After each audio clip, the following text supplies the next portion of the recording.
The Sony A95K measured slightly dimmer than the Samsung S95B, which uses the same QD-OLED panel, even though the Sony is equipped with an extra heat dissipation layer, but there is a very good reason for it. This is a looping HDR footage from the Meridio 7G signal generator, whose unchanged APL and big red stop sign would normally cause most consumer OLED TVs to auto-dim over time. When I began playing the footage, you can see that both the Sony A95K and the Samsung S95B started off similarly bright.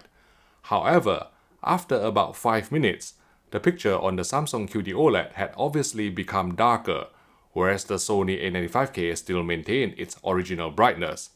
7 minutes in, and the Samsung had continued to dim down its brightness, so much so that you couldn't even see the trees in the background anymore. To explain, this is a protective mechanism implemented on most OLED TVs to reduce the risk of image retention and OLED burn-in, and it seems that by installing a heatsink and adopting a more conservative approach in terms of screen brightness, Sony can afford to forego this auto-dimming protection, allowing the Bravia A95K to deliver a more consistent viewing experience that's not disrupted by auto-dimming. Of course, you can disable the auto-dimming on LG and Samsung OLED TVs by making some changes in the service menu, but this action in itself would void the warranty, since you're essentially bypassing the pre-programmed protective algorithm. Now, consumer tempering of service menu on LG and Samsung OLED televisions is seldom checked by technicians, and so the warranty invalidation is rarely enforced. But you don't need to go to such lengths and take such risk on the Bravia A95K Master Series OLED, at least on the latest firmware when I tested the TV in June 2022. Just like what we observed on most Sony OLED TVs, the Japanese manufacturer has designed the nil black gamma on the Bravia A95K to track brighter than reference, causing dark scenes to appear slightly washed out, although our review sample did better than the A90J retail unit we purchased last year in this respect. Unfortunately, the brighter near black gamma couldn't be completely dialed out through calibration, since Sony's 20-point white balance adjustments only went down to 4.6% video stimulus, so even after calibrating the lowest 20-point control manually, one particular region just above black would still go from too bright to too dark too quickly, creating a noticeable jump in near-black gradients. One possible workaround is to decrease the black level setting to improve black depth, but this is also problematic for two reasons. One, we are basically just shifting the issue from one region to another, as you can see not only from this quantization test pattern, but also in this heavily compressed dark sequence from Game of Thrones, where additional posterization would be brought to the fore despite the welcome improvement in image depth. 2. Due to how Sony has designed its televisions, any adjustment to the black level setting in SDR would carry over to HDR on the same input, affecting the peak brightness and EOTF tracking however slightly, which will require further correction down the line. Given that the Samsung S95B QD-OLED features a near black gamma which tracks darker than reference, it seems that the most accurate near black luminance tracking in 2022 still belongs to WRGB OLED televisions, such as the LG C2 and G2, and likely the Panasonic LZ series. One area where QD-OLED definitely has the upper hand over WRGB OLED is near-black chrominance overshoot, or lack thereof. The Sony A95K presented this torture test sequence from Monster Hunter in a more stable manner, with smoother gradients and less flickering than on last year's A90J. Compared to the Samsung S95B, the Sony A95K did not manifest as much black smearing artifacts on this near-black test pattern developed by Stacey Spears of Spears and Mansell fame, perhaps mitigated by an increase in the strength of temporal dithering below a certain threshold just above black. SDR color accuracy was very good after calibration using a Colorimetry Research CR100m profile to a CR250RH spectroradiometer, with an average delta error of below 1 on this challenging color checker SG chart where 140 patches were measured, and no inaccuracies exceeding the humanly perceptible threshold of delta error 3 for moving video content, allowing general colors including skin tones to be faithfully reproduced according to the original creative intent. Like all of Sony's 120Hz televisions we've reviewed so far, the Bravia A95K correctly performed 4:4 pull-down even with motion flow disabled, refreshing at 96Hz to present slow panning shots in 24 frames per second movies accurately without telecinic judder. Due to OLED's near instantaneous pixel response time, some viewers may find the mild stutter inherent in 24p films more apparent compared to LED LCD televisions whose increased motion blur would ironically mask the 24p stutter. If you are sensitive to this issue, you can set the smoothness control on the A95K to 1, which will apply a small dose of motion interpolation to smooth out the stutter without incurring too much soap opera effect or SOE. And the good news is that Sony's motion flow algorithm tends to introduce less interpolation artifacts, such as sparkles during complex sequences, or frame skipping in slow panning shots, or macro stutter during head movements and hand gestures than motion-compensated frame interpolation from other TV manufacturers. To increase motion resolution from the sample and hold baseline of 300 lines to the traditional OLED ceiling of 650 lines, a smoothness value of at least 2 was required, and motion resolution could be boosted further to 1080 lines by setting clearness to high, which would activate black frame insertion or BFI.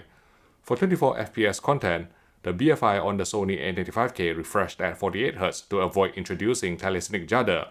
but there's still a bit too much flicker to our eyes, and the same applied to 50Hz. Furthermore, in HDR mode, engaging BFI would halve the peak brightness with a corresponding darkening of the PQ-UHF tracking,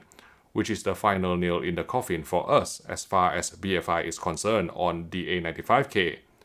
Just like on last year's Sony OLEDs, a combination of motion flow custom and film mode high was necessary to recover 24p cadence from the internal streaming apps that operate at 60Hz. So don't be tempted to change either setting from default when watching streaming apps such as Netflix, or you will start seeing telecinic judder in slow panning shots. That said, film mode high would cause intermittent stutter in broadcast programs containing mixed edits, which could be eradicated by switching to the less aggressive film mode low setting. Since Sony televisions including the Bravia A95K allow for independent picture settings per input, owners should be able to dial in the correct settings for different types of content. Upscaling was very good, with high-definition broadcast and even low bitrate programs, such as this grubby recording from ITV3 in standard definition, generally coming across as sharp and detailed as they could be. However, due to a very small dose of dynamic sharpening even with reality creation disabled and sharpness left at its neutral setting of 50, some scenes in 1080p Blu-rays which already contain densely packed detail would appear a touch over-processed. Also, because of some noise and fizziness along high contrast edges on this SMPTE RP133 test card in 576i, not to mention the presence of some jaggies along the circle and bouncing bars on this video mode deinterlacing test pattern from the HQV benchmark disc, some diagonal lines would betray more aliasing than LG and Samsung OLEDs when paused up close. But this shouldn't be a problem when watching moving video content from a normal viewing distance, and may even increase the perceived sharpness of the picture on screen. With film mode enabled, the Sony A95K correctly detected and processed 3.2 and 2.2 cadences to suppress jaggies and line twitter in film-based interlaced material. The smooth gradation decontouring filter can be used to reduce in-content polarization, especially in bit-starved content, but don't go too high or you will start losing fine detail, culminating in a blur filter effect. Our preference is smooth gradation low for less than pristine content. Courtesy of its QD-OLED panel sourced from Samsung Display, our 55-inch Sony A95K review unit boasted class-leading screen uniformity, exhibiting no bending, dirty screen effect or color tinting on full-field gray slides, not even from an angle, unlike recent deuterium-based WRGB OLED TVs which manifest an obvious pink tint off-axis. There's no faint horizontal lines, or what we call the Venetian blind effect in very bright HDR elements on screen either. That uniformity on our review sample seemed to be even cleaner than our Samsung S95B retail unit, which already outperformed any WRGB OLED TV we've tested so far. For HDR, peak brightness measured 940 nits on our review sample after calibration to D65 white point, and just under 200 nits full fill, allowing the Sony A95K to deliver more impactful HDR and retain more bright highlight detail than last year's Bravia A90J OLED, whose tone mapping algorithm favored preserving APL over highlight detail. Talking about calibration, I would like to tell you about the pre-calibration service offered by UK electrical retailer Crampton & Moore, who have kindly sponsored this video. I've personally trained their calibrator David Corner to my very own high standards. For an extra fee, he will run in a television you buy from them, calibrate it and deliver it to you after having the calibration approved by me. We've been providing this service for more than 1 year, and customer feedback has been excellent. So please give Cranwell Moore a call if you wish to buy a pre-calibrated TV, or even any new TV at a competitive price with excellent customer service. Thanks again for your support. Okay, powered by quantum dot technology as evidenced by the beautifully distinct red, green, and blue spectral waveforms, the Sony A95K covered nearly 100% of DCI-P3 color gamut in UV terms, as well as more than 90% of Rec 2020. Moreover, the lack of white subpixels on the A95K's QD-OLED panel resulted in high color luminance that surpassed any WRGB OLED TV to date, including the Bravia A90J, whose subpixel boosting technique impressed us so much last year.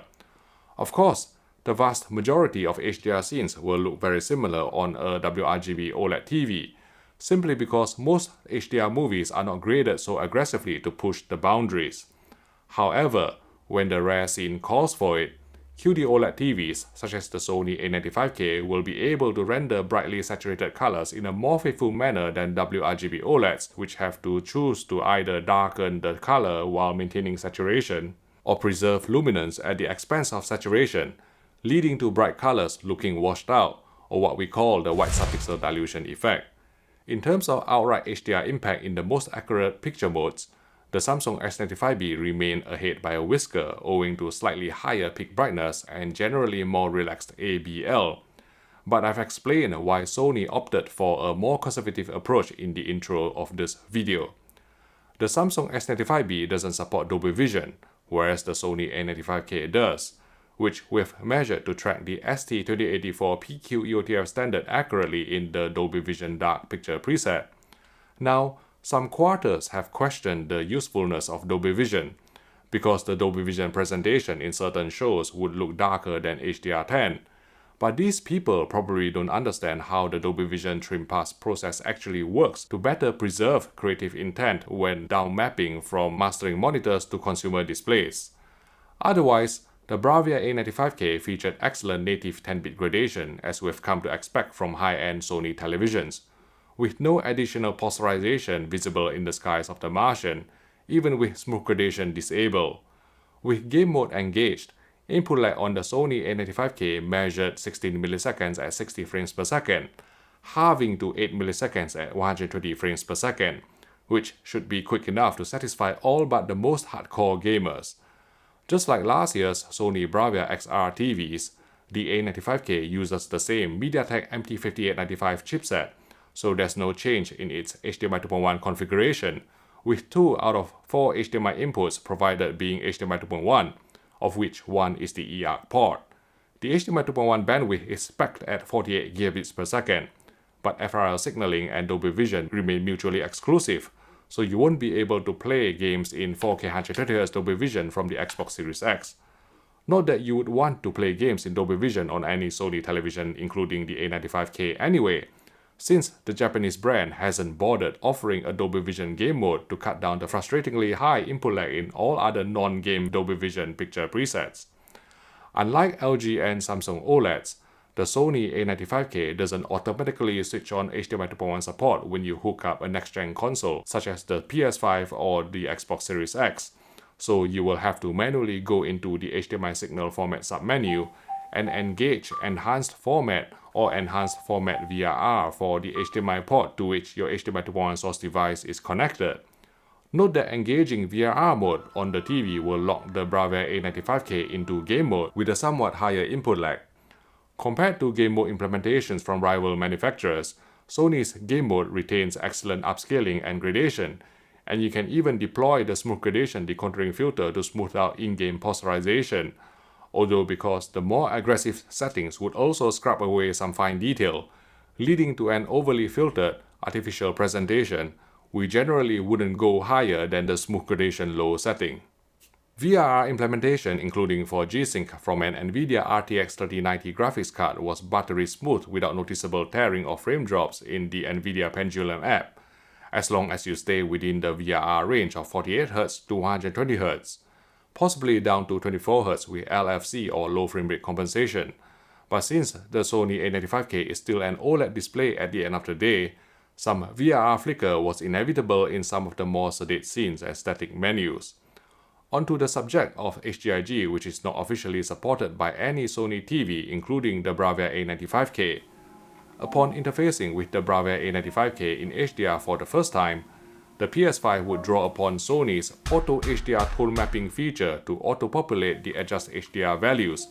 resulting in 22 clicks for both maximum full-frame tone map luminance and maximum tone map luminance, which corresponds to around 2700 nits, as well as 2 clicks up for minimum tone map luminance, which means that the black floor in HDRG compliant games will not be 0 candelas per square meter black. A max TML and max FFTML of 2700 nits would still blow out some specular highlight detail in HDRG games despite Sony's gradation preferred dynamic tone mapping, so it's less than ideal. Last year's workaround of turning off HDR tone mapping to simulate HDRG unfortunately was useless on the Sony A95K,